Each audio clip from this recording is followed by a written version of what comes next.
अब इस सीरीज का जो अगला सवाल है, यहाँ पर लिखा हुआ है 2 अप्रैल का क्वेश्चन। ये यहाँ पे कंडीशन दी गई है, तो F3 की वैल्यू क्वेश्चन में पूछी गई है।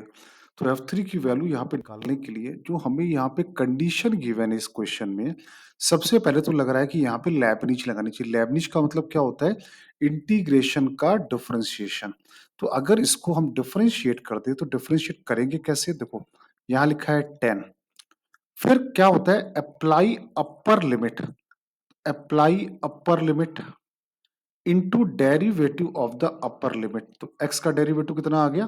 1 minus apply lower limit into derivative of the lower limit. तो 1 का डेरिवेटिव आ गया 0। अब यहां पे देखो तो 5x fx, 5x fx, तो 5 को लिया बाहर, x fx तो x को लिया बाहर, fx का derivative f dash x plus fx बाहर लिया, x का डेरिवेटिव 1, x की पावर 5 का डेरिवेटिव 5x की पावर 4। करेक्ट है यहां तक? तो यहां तक आ गया 10 fx equal to 5x f dash x plus 5fx minus 5x की पावर 4। 5 वैसे कैंसिल हो रहा है तो ये आ गया 2fx, ये आ गया x f dash x plus fx minus x की पावर 4। क्लियर है? अब ये यहां पर लीनियर डिफरेंशियल इक्वेशन के फॉर्मेट में ये क्वेश्चन कन्वर्ट होता जा रहा है। कैसे कन्वर्ट हो रहा है तो मैं आपको समझा रहा हूं। fx की जगह पे रख दो y, तो क्या आ गया 2y। अच्छा, 2fx और fx ये तो सॉल्व हो जाएंगे आपस में, तो ये आ गया fx बराबर x f dash x minus x की पावर 4। fx की जगह पे डाल दो y, f डैश x को लिखो dy by d x minus x की पावर 4। x का फिर डिवाइड मारो तो y by x dy by d x minus x cube. थोड़ा और सिंप्लीफाई किया तो ये हो गया dy by d x plus p y, तो minus y by x equal to x cube.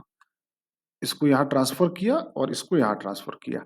Linear differential equation का फॉर्मेट अगर आपको याद हो तो होता है dy by d x plus p y equal to q, where p and q are the function of x और constant. तो ये देखो उसी फॉर्मेट में आ गया है। तो सबसे पहले यहां निकालते हैं इंटीग्रेटिंग फैक्टर। क्या होता है? e की power integration p dx, e की power integration minus 1 by x D x. तो ये आ गया e की पावर माइनस लॉग x, या फिर ये आ गया 1 बाई एक्स आ गया। ये आपका इंटीग्रेटिंग फैक्टर आ गया। अब इसका सोल्यूशन वेरी इंपॉर्टेंट प्रॉब्लम है, बार बार बोलता हूं।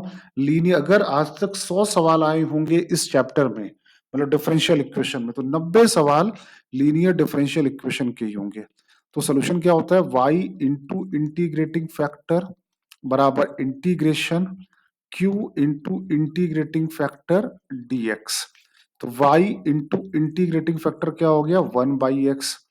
q की वैल्यू क्या है? X Q. इंटीग्रेटिंग फैक्टर क्या है? 1 बाई एक्स प्लस सी। तो ये आ गया y upon x, x square का integration x cube by 3 plus c. अब c की वैल्यू निकालने के लिए क्वेश्चन में कोई ना कोई कंडीशन जरूर दी जाएगी ताकि हम वहां पर c की वैल्यू निकाल सकें। आई होप क्लियर है सारे बच्चों को। तो बेटा देखो यहां पर साफ साफ समझ में आ रहा है। देखो c की वैल्यू निकालनी है, तो आपको दिए गए सवाल में, इस प्रॉब्लम में अगर हम सोचो x इक्वल टू क्या डाल दें? 1।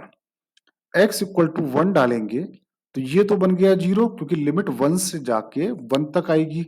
तो ये पार्ट तो आ गया 0 बराबर 5। x की जगह क्या डाला? 1, f1 माइनस 1 माइनस 9। तो 5f1 बराबर आ गया 10। तो F1 की वैल्यू आ गई 2, मतलब x इक्वल टू 1 डालेंगे तो y इक्वल टू 2 आ जाएगा। ये इंपॉर्टेंट कॉन्सेप्ट है कि दिए हुए क्वेश्चन में c निकालने के लिए अलग से कोई वैल्यू नहीं गिवन है, हमको दिए हुए प्रॉब्लम से ही c निकालना पड़ा। तो x इक्वल टू 1 डालने पर y इक्वल टू 2 आ रहा है, तो यहाँ पे y इक्वल टू 2 आ गया, x इक्वल टू 1 आ गया, प्लस c। तो c बराबर आ गया 2 माइनस 1/3, तो ये आ गया 5/3 आ गई c की वैल्यू। तो y upon x cube by 3 और c की वैल्यू आ गई 5/3। अब क्वेश्चन में पूछा क्या गया है? क्वेश्चन में पूछा गया है f3 की वैल्यू, मतलब x इक्वल टू 3 डालना है। तो y अपॉन 3, 27/3 तो 9 प्लस 5/3, तो 9 3 27, 5 32/3, तो y की वैल्यू आ गई 32। आंसर यही दिया होगा 32। अब ये आंसर दिया है 32। तो अब इसको अगर आपने वीडियो सॉल्यूशन देख लिया है तो अपने आप खुद में प्रैक्टिस करिए।